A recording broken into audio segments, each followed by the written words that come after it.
want to welcome you to our last fall Chautauqua. We've had a wonderful group and a wonderful series, and I'm so glad those of you that have not been here got here tonight, and we will plan to do this again in the spring. We already have ideas. We're working on the cemetery, old cemeteries in Ruston. And if any of you remember, I hope you do. I hope I'm not making this up in my brain. Dr. Cawthorn wrote a book about old cemeteries. Do y'all remember reading that in the paper ever? No? Okay. Nobody remembers that.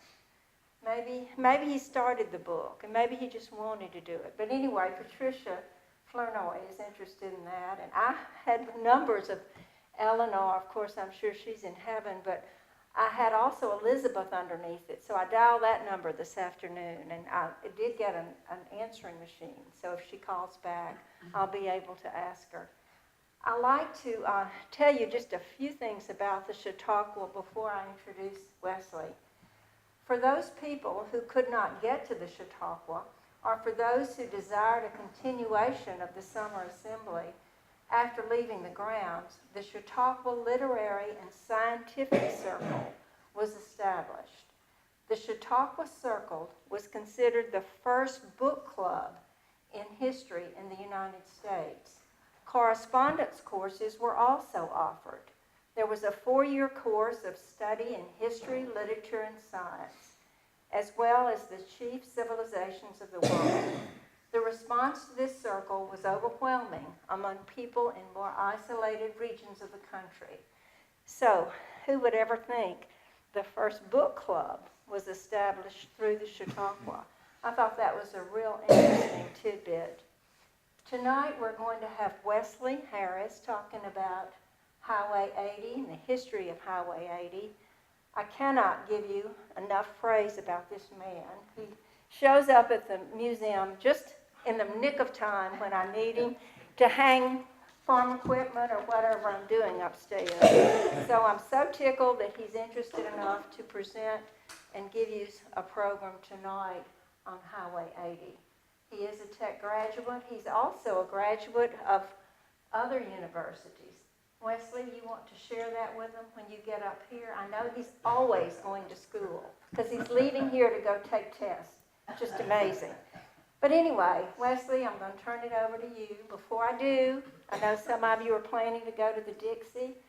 I have a Dixie ticket in my purse. If anybody wants it, I'll go find it. So the Dixie program is at 7. Okay, Mr. Wesley.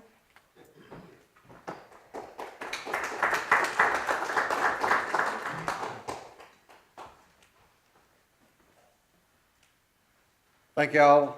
Happy to see such a good crowd tonight.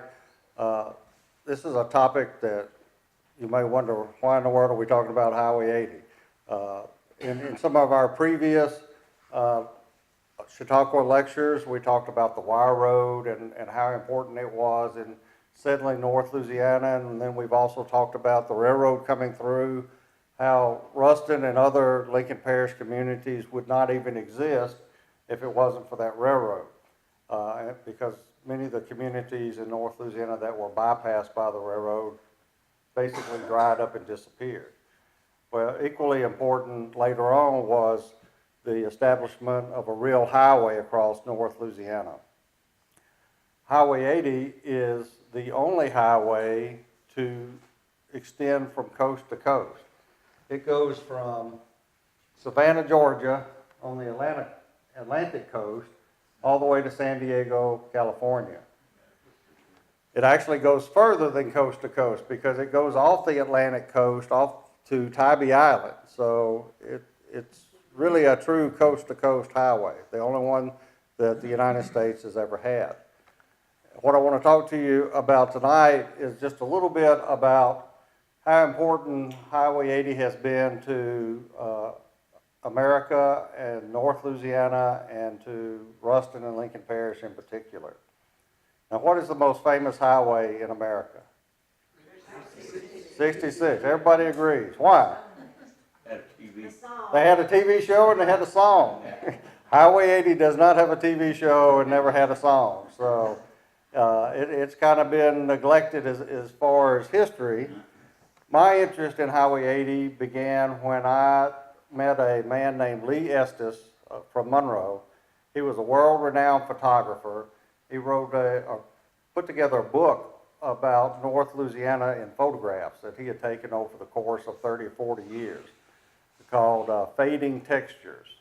I mean, it's a wonderful book with pictures of churches and schools and businesses that don't exist anymore. But he taught me a lot about Highway 80 and how important it was to the development of North Louisiana from the 30s until the interstate was built. And he truly believed that there were more people who went west to California or to seek fortunes in the west on Highway 80 than on Route 66.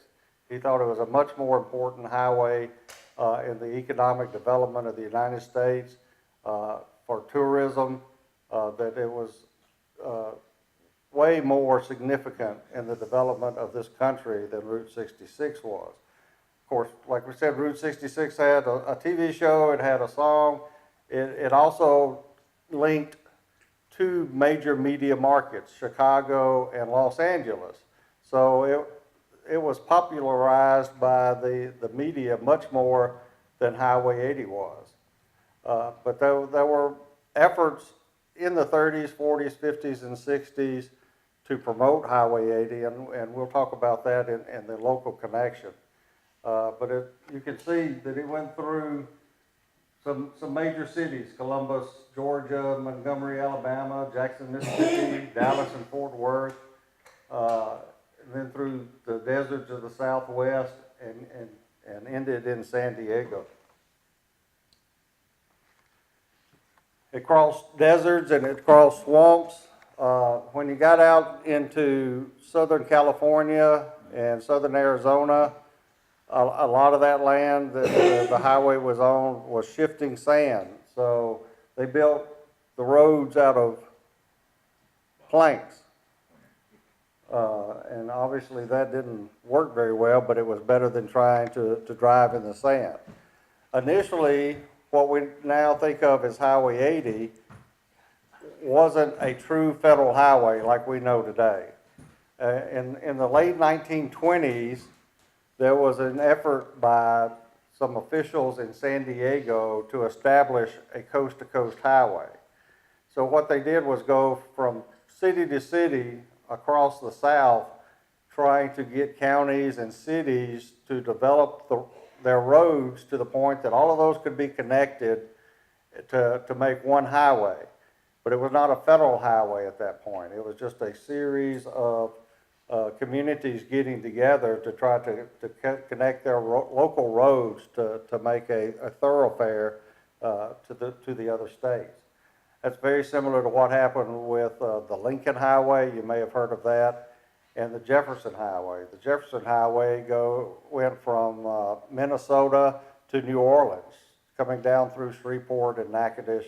But it was a series of connecting roads rather than one federal highway going from one place to another.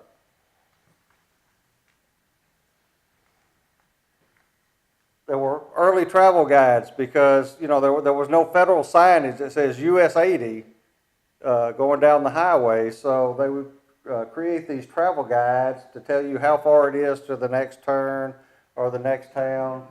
You can see it's pretty simplistic stuff, but in almost all these ads I've looked at, there's no street address. This one's got a street address, but these others don't, because when you went through these small towns, there was only one street. So you didn't have to worry about giving somebody a street address. You were going to eventually pass it. But that one was from about 1929, I think. Eventually, when those connecting roads were put together, it was initially called the Dixie Overland Highway in the South. When you got further west, they had a variety of names for it. Part of it was called the Santa Fe Trail. Part of it was called America's Broadway. There was a variety of names that were used over the years. But the most of it was called the Dixie Overland Highway because it was in the South. And interestingly, there were many, many military bases along this highway. Some of them existed before Highway 80 itself was designated a federal highway, but in many cases, the road was designed to go by these military bases. So, of course, during World War II in particular, there was tremendous military traffic on 80 going from one base to another or going to the coast. So it was really a military highway. Now, not all these existed at one time, and some of these are no longer in existence, but you can see in Louisiana that it either came right by or within a block or two of Selman Field and Monroe, Camp Ruston, the POW camp in Lincoln Parish, the ordnance or ammunition plant near Minden, Barksdale Field, and now Air Force Base. All were either right on Highway 80 or very close to it.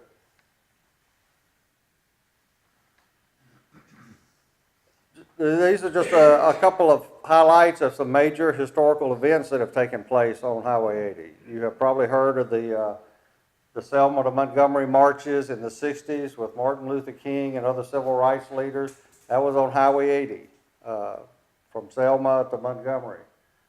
This bridge still exists, where the marchers were turned back during one march with police dogs and fire hoses. So it's from Selma to Montgomery is now a national historic trail, and there's museums and historic markers all along Highway 80 there,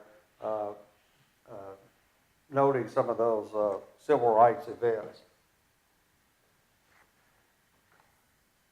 Anybody ever seen that sign before? That's when you go on Interstate 20 now and you get off on Highway 80 in Mesquite. That was the first mall built in the Southwest United States, big town. It was on Highway 80. I think the sign is still there. At least the poles are still there. The mall no longer exists, but it was a pretty big deal in Dallas at that time. It was a very, very large mall. And as I said, it was the very first mall in the southwestern United States. And it was built prior to the interstate, so there was millions of cars coming by it on a weekly basis, so it was a prime location. President John F. Kennedy was assassinated on Highway 80. This is Main Street comes in front of this building here. So this is Highway 80 that goes in front of the Texas School Book Depository.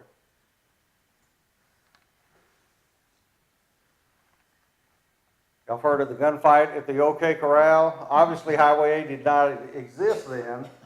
This is the actual OK Corral. The gunfight actually took place up here on Fremont Street, which is now Highway 80 in Tombstone, Arizona. The Yuma Territorial Prison, which has appeared in many movies. You know, just about every cowboy movie's got some cowboy that spent time in Yuma, and he's just gotten out. So it's right on Highway 80.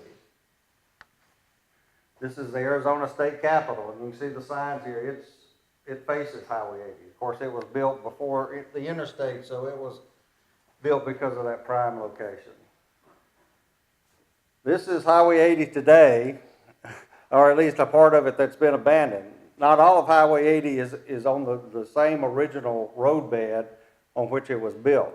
So you've got places like this, particularly between Vicksburg and Monroe, where the old roadbed has been abandoned and a new roadbed, as in 1930 or 40s, is the new roadbed. And I think some of that asphalt is still there.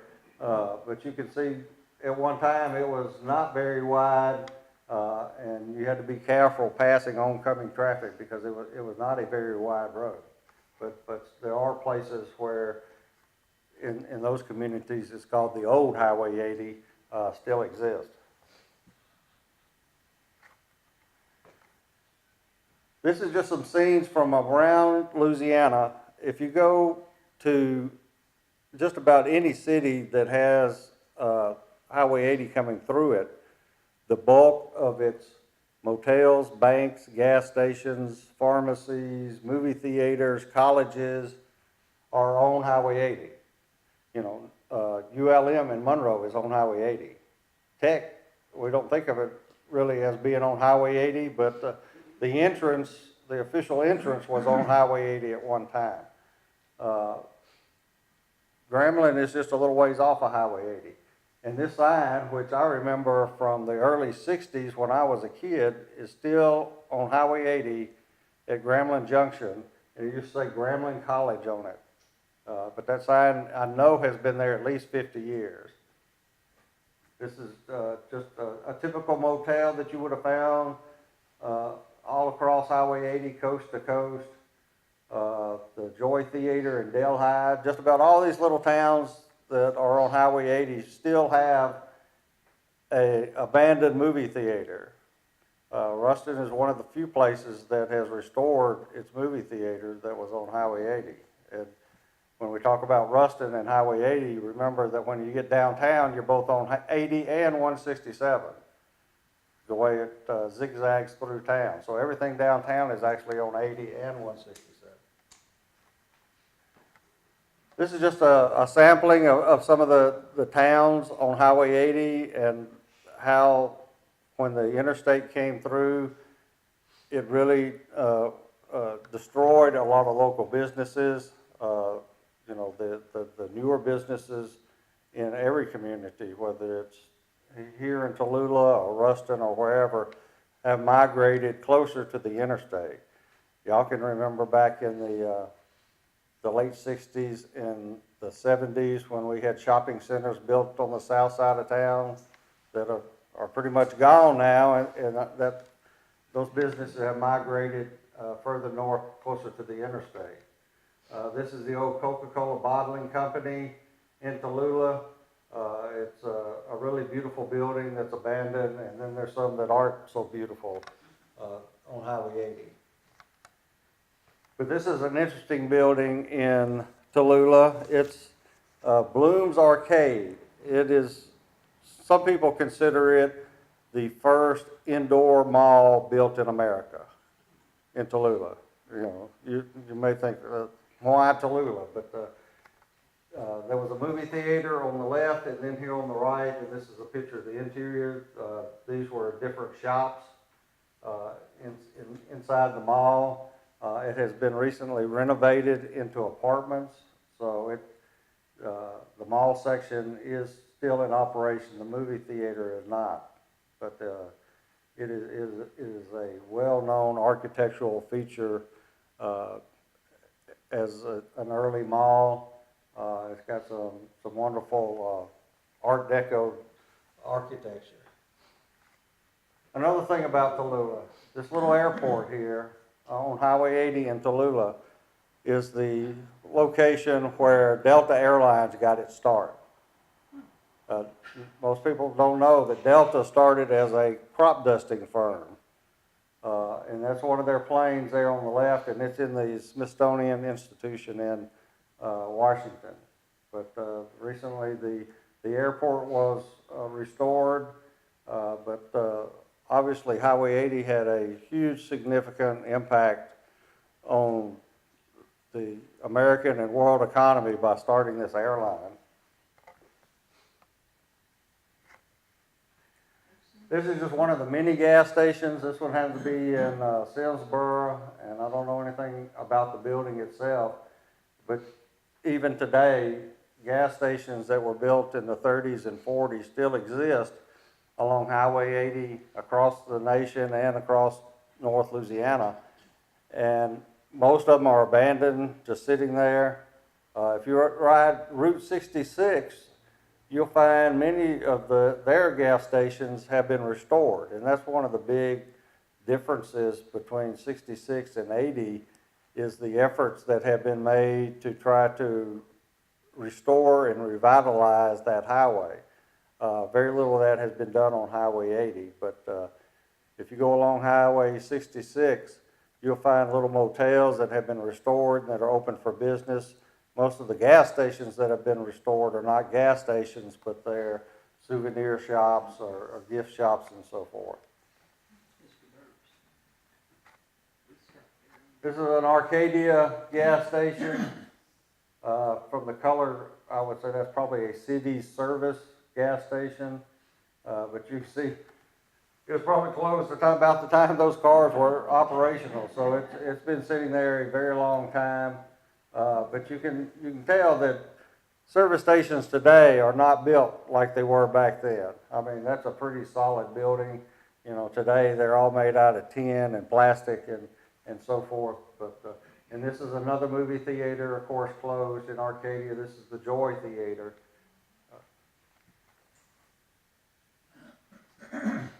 Gippsland, the old Gippsland jail still exists on Highway 80. That's it has 2 cells, but it's still there. This is another gas station, and you can see that there was much more emphasis placed on the architecture many years ago than what is today. One of the interesting things about this gas station is when law officers killed Clyde Barra and Bonnie Parker, this is the gas station they went to use the phone to notify the officials and the news media that they had been killed. So, you know, that to me, that would be a great place to restore and use for something, but again, it's sitting there rotting away. Now, I know none of y'all ever went to the Bossier Strip. But it was one of the more well-known features of Highway 80, particularly in the 50s and 60s. It kind of died out in the early 70s when the interstate was finished. And one of the interesting things about Interstate 20 and its connection to Highway 80 is the very first parts of Interstate 20 were started in Louisiana. The very last places to be completed on I-20 were in Louisiana. Used to, whether you were going east or west, you had to eventually get off I-20 and get back on Highway 80 to finish your travel. But the Bossier Strip, and one newspaper reporter wrote that the Bossier Strip was show bars, cocktail lounges, twist palaces, limbo floors, shake sheds, quake joints, and shiver pavilions. And I know none of y'all ever went to any of those kind of places. But it was considered the glitziest place between Miami and Las Vegas. Well, the lights were something else. So, I mean, there were all kinds of clubs, saloons, backroom gambling, corruption, crime. Of course, they got a lot of clientele from the Air Force Base, but there were some very classy clubs. Didn't they call it Sin City of the South for a while? That's very possible. I have not seen that, but that's very possible. I mean, there were lots of articles in the Shreveport and Bossier papers about, you know, this stuff needed to go, how much trouble it caused. But it was very popular for a while. I remember the big sign, it was the Kickapoo Inn. There was some kind of weird curve you had to make on it. You had to slow down and see the Indian on the sign. I can remember going through there as a kid during the day. Of course, it was probably pretty tame in the daytime, but I remember all the signage and neon, and it was obviously was a pretty glitzy place at nighttime. Go a little bit further, we'll cross into Shreveport. This is Greenwood Road that runs behind the state fairgrounds. Y'all probably know where I'm talking about, but that is US 80. The red arrows just show where US 80 is. The Louisiana State Exhibit Building, right here with the yellow arrow, is on Highway 80. If you've never been to that, it's a very interesting museum. It's built in a circle, and it's a series of dioramas built by hand that illustrate Louisiana history. Now, they're not exactly politically correct anymore in some of the scenes that they show, but it's a fascinating exhibit that you ought to see. Of course, you got Hearst Coliseum, where Elvis Presley and lots of stars entertained, Independence Stadium. So all of those were built when there was no interstate. So Did Fair Park, is it sitting right on it? Fair Park High School? yes, it's I think this is it right here. Yeah. right across the street.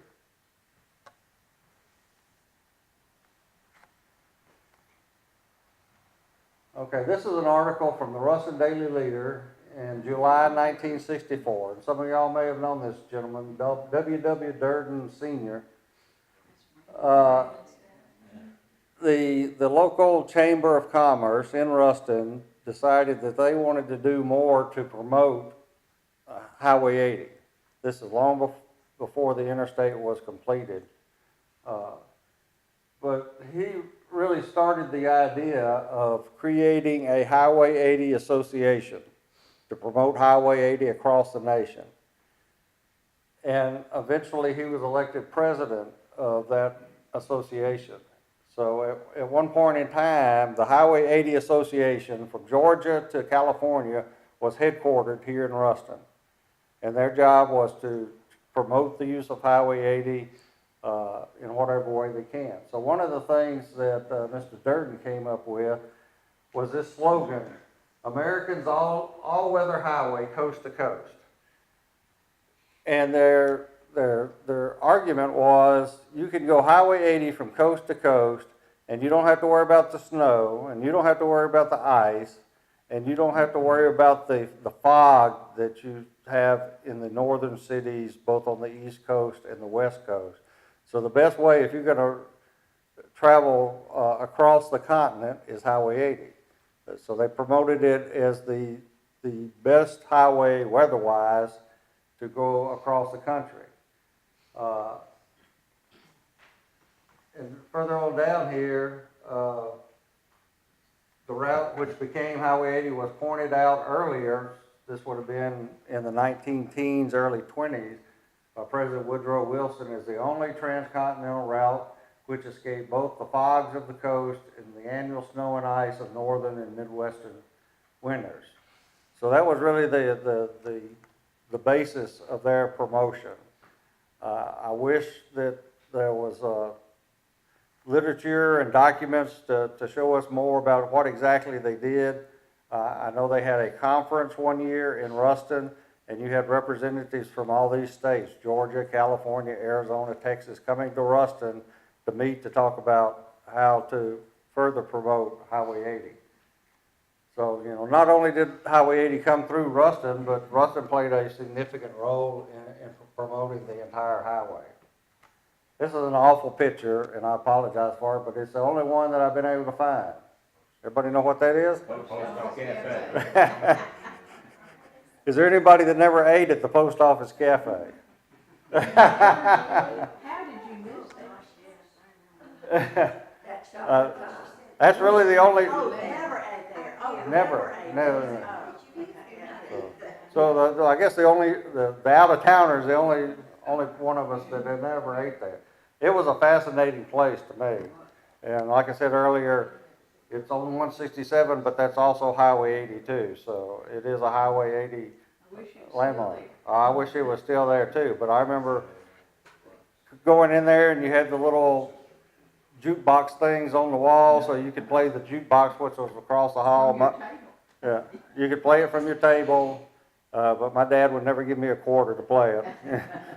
I guess that was a lot of money back then, but it was really the only place we ever ate out was the post office cafe. And I remember I always had a open-faced roast beef sandwich and a slice of chocolate pie. That's the only thing I ever ate there, all the times that we went. But there were many such cafes in downtown Ruston at the time, and you know, to me, even though I've studied this, it's still hard to visualize these millions of cars coming through Ruston every year, and they're going to be stopping at places like that. So all these little cafes that were downtown and the service stations and so forth weren't just patronized by locals, but by people that were traveling through. Right. This is just one of many. I have not gone to a great deal of effort to locate photographs, but I'm sure there are photographs of those locations. Of course, until the interstate was built, all of Ruston's motels were on Highway 80. I don't know if any of y'all remember this. The tourist camp that was there where 33 and Highway 80 come together, those little cabins were still there in the early 80s. Of course, they're all gone now. It's just a green, grassy area there at that intersection. Then we had the Pines Motel. I don't know exactly when the Pines was built, but this is a very early postcard. Late fifties, I think. Because the restaurant, which was right here, doesn't even appear on this picture. There were additional rooms built and then a restaurant right here. That restaurant was still in operation in the early 80s also.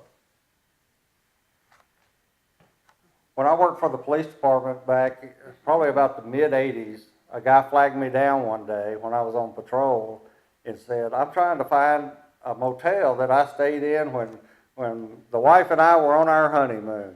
He said it was this quaint little place with these little nice cabins, and I said, well, that's it across the street, but it sure don't look like what it did when you stayed in it. You know, things change over time. We know this postcard is from the 30s. That's about as close as I can narrow it down simply because of the type of paper that was used. Later on, the buildings were bricked in. And a swimming pool was added. And then later on, they made some more changes. It had a restaurant in. That's where we went for Sunday lunch. Yeah, when I worked at the police department, I ate there many times. It was cheap and it was pretty good. And Maria Colvin's mother made the best broths there. So Still there. it is still there and still operation. No, the restaurant is not there. They've turned that into a residence for the manager, I believe. But you know, But they still the- use the rooms. the rooms are still rented, but the motels catered to countless vacationers coming through Ruston. I wrote an article for Ruston Living Magazine a couple of months ago about crepe myrtle trees, which is the official flower of Ruston. And one of the reasons that they planted crepe myrtle trees in Ruston back in the late 30s was for tourism, to try to get people to stop and enjoy the scenery and maybe spend some money in a cafe and buy some gasoline here.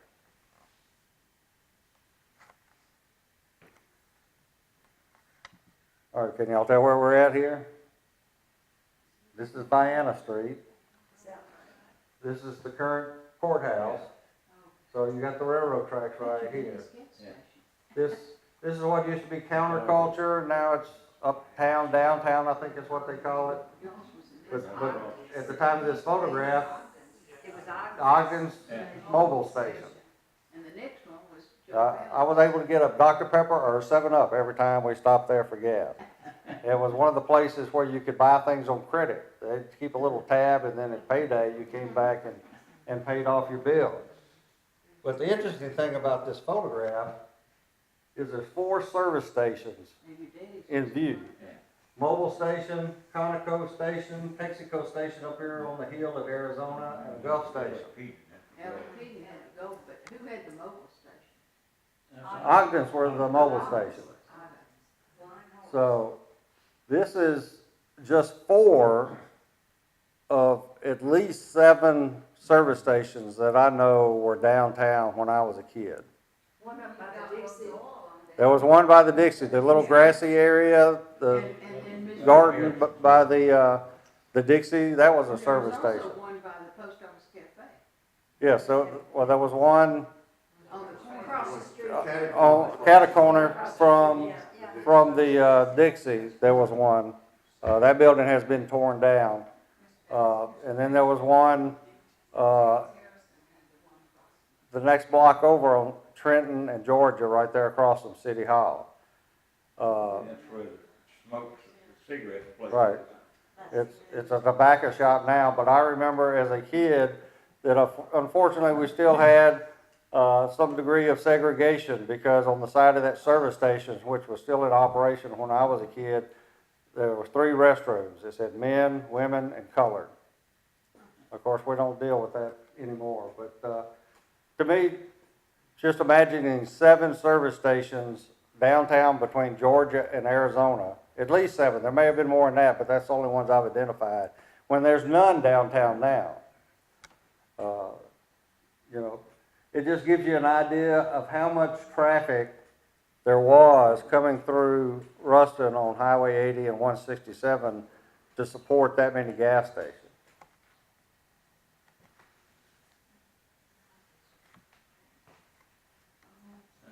Early. This was Coleman. It went, you know, the car dealerships in Ruston have been through so many hands. You know, I can't tell you what it was after that. When I worked at the police department in the early 80s, it was Riser Shalls. There were many other names before that. Across the street. Sandy White. White, Sandy White. You know, White Motors was across the street. You know, some of y'all may be better at identifying these cars than I am, but I would think that's mid to late 50s on those cars. Like It 58. looks like a view. Uh, Was the Pontiac not in with the Chevrolet, like, was this early Chevrolet? Yeah, the Chevrolet dealership was further down the road where the fire station is now. All she had It used to be downtown, It was right across from the courthouse at one Right. time, What was? Chevrolet. early Chevrolet. I don't remember it across from the courthouse. Right next door to the Just station, north next of the door to that courthouse. station. Oh, yeah, it was. Yeah, I forgot. This building was only recently torn down, but It's a Dollar General or something. right, the Dollar General was built there, Family Dollar. or Family Dollar. I included this picture because all the dealerships, there was one on this side of the street, one on the other side of the street, and eventually the Chevrolet place was further down the street. They were all built on the main highway to get that exposure.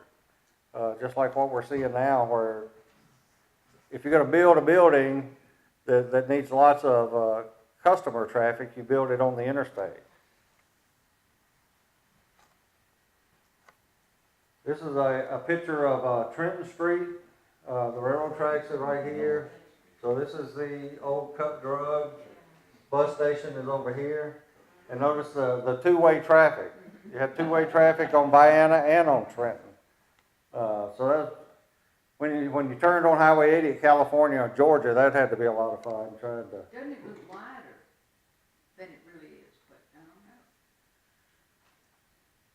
I don't know. I don't know. I mean, For It a long could be. time, even after it became one way, it was two way. You had to be careful. But obviously the bus station was real important on Highway 80. Yeah. This is a postcard that predates that photograph of the bus station. And it's kind of hard to read the sign here, but it says Trailways Restaurant, Dining Room. And I can't read the last part on the screen. I could read it on the postcard, but the Trailways bus line took Highway 80 up until the late 70s. Even after the interstate was completed, they still ran a route on Highway 80 because that's where all the bus stops were. Eventually, Trailways went out of business, and Greyhound runs the east-west line now, and of course, it's using the interstate. But countless people went through that bus station. There was not a bus station in Grambling, so many Grambling students had to get off here and catch a ride to the campus. I rode the Salter bus from Right, the Alexandria. Salter bus ran north and south. When I was a little girl, they put me on the bus and my grandmother. Right, Salter ran from Ruston to Alexandria, and Salter still runs buses, but I think it's charter run. Mr. Neely worked there. I remember Yeah. Mr. Neely? Right. Deacon Neal's dead. Now, you may wonder why I got a picture of Tucson up here. It doesn't have anything to do with Lincoln Parish, but what has happened in Tucson, Arizona on Highway 80 is very similar to Ruston and other cities. They had a strip through town that had numerous motels, gas stations, and so forth.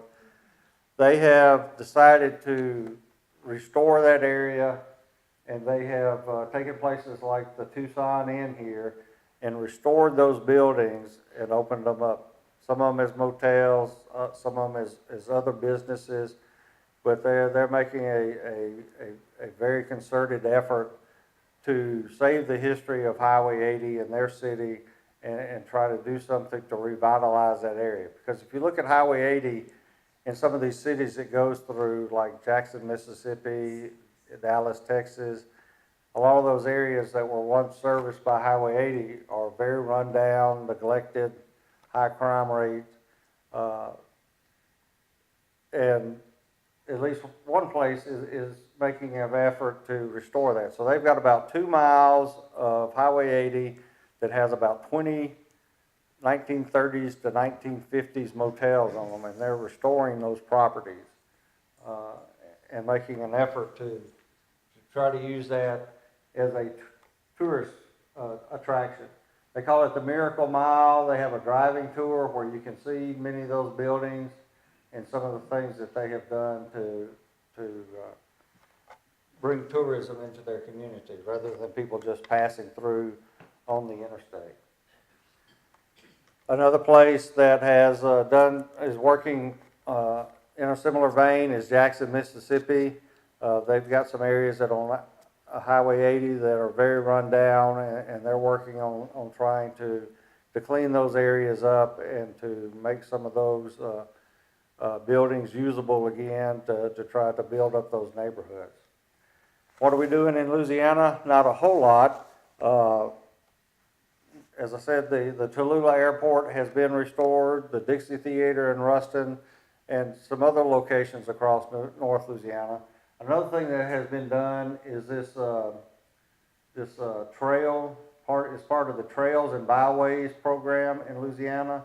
There's a number of these trails. You can go to louisianabyways.com and it'll explain some of these. You can follow the signage to visit various historic sites. So they've got one that covers Highway 80 from Vicksburg to Ruston, and there's numbered sites that you can visit. A couple here in Ruston, quite a number in Monroe, Poverty Point historic site up here north of Highway 80, and some other locations. It's just a means of trying to promote the history of Highway 80, and there's other similar trails throughout Louisiana focusing on other topics. This is just a chimney on Highway 80 in Alabama that I saw. I've traveled Highway 80 from Georgia to El Paso, and there's so many amazing buildings that are being neglected and just falling away, and I'm hoping that many of our sites on Highway 80 in our local community and throughout Louisiana don't end up like this place where there's just a few remnants of a once proud building. Any questions I can answer? When they were putting Highway 80 together, I'm sorry, who paid for that? You said. Well, initially, local communities did their part. Very similar to what happened with the wire road, where, you would have neighbors in a particular area were responsible for maintaining part of the road. For the initial highway, which was not a federal route called US 80, it was just a series of connecting roads. That's why you had to have those tourist guides to tell you how to get from point A to point B. But it was basically local cities, counties, parishes, and states that would pay for their section of the road to put it together. That's why it was called the Dixie Overland Highway. It did not have a federal designation at that time. So it wasn't until the late 30s that it was actually designated US Highway 80. But it existed from the early 20s. Wes, Yes, sir. Highway 80 financed jointly by the federal government and the states, or just the federal government? At some point in time, yes. There would have been state money and federal money spent once it was designated as US 80. But prior to that actual federal designation, it was up to local communities to keep the highway up. Yes, ma'am. Are the two 90-degree turns in Ruston because they were connecting two roads right there? Well, I mean, I have not been able to find anything specifically about the history. You know, they could have continued out Alabama and go through downtown Grambling, you know. I don't know why the road zigzags through Ruston like it does. In Monroe, initially Highway 80 was DeSeard Street, coming through the old downtown area and over the old Endom Bridge. Well, eventually it was diverted to go down Louisville Avenue and over the what we call the new bridge. You know, so routes changed over time.